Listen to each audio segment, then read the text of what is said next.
Mega digital news, న్యాయం కోసం ప్రతి అక్షరం, న్యాయం కోసం ప్రతి అడుగు. మెగా డిజిటల్ వార్తలకు స్వాగతం. కూటమి ప్రభుత్వం మరో అడుగు ముందుకు వేసింది. మీరు ఏ మంచినైతే కోరుకుని ఆశీర్వదించారో దానిని నెరవేర్చేందుకు ఈ ప్రభుత్వం కట్టుబడి ఉందని, అనుక్షణం మీ మంచి కోసం, మీ అభివృద్ధి కోసం, మీ సంక్షేమం కోసం శ్రమిస్తోందని, సంక్షేమం, అభివృద్ధి కార్యక్రమాలను చేపట్టడంతో పాటు ప్రజల ఆస్తులకు రక్షణ కల్పించే బాధ్యత చేపట్టింది. అందులో భాగంగా కూటమి ప్రభుత్వ మీ భూమి, మీ హక్కు నినాదంతో భూములకు రక్షణ కల్పించేలా ల్యాండ్ గ్రాబింగ్ ప్రొహిబిషన్ యాక్ట్ 2024 ప్రవేశపెట్టాం. దీనికి కొనసాగింపుగా ఈ నెల 6వ తేదీ నుంచి వచ్చే నెల 8వ తేదీ వరకు అన్ని గ్రామాల్లో 33 రోజుల పాటు రెవెన్యూ సదస్సులు నిర్వహిస్తున్నారు. దీనిని అందరూ వినియోగించుకోవాలి అధికారులు తెలియజేశారు.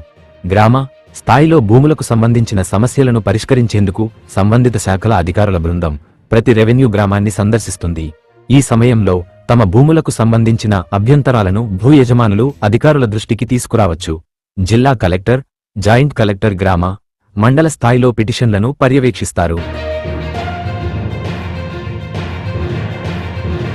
మెగా డిజిటల్ న్యూస్ టీం, న్యాయం కోసం ప్రతి అక్షరం, న్యాయం కోసం ప్రతి అడుగు.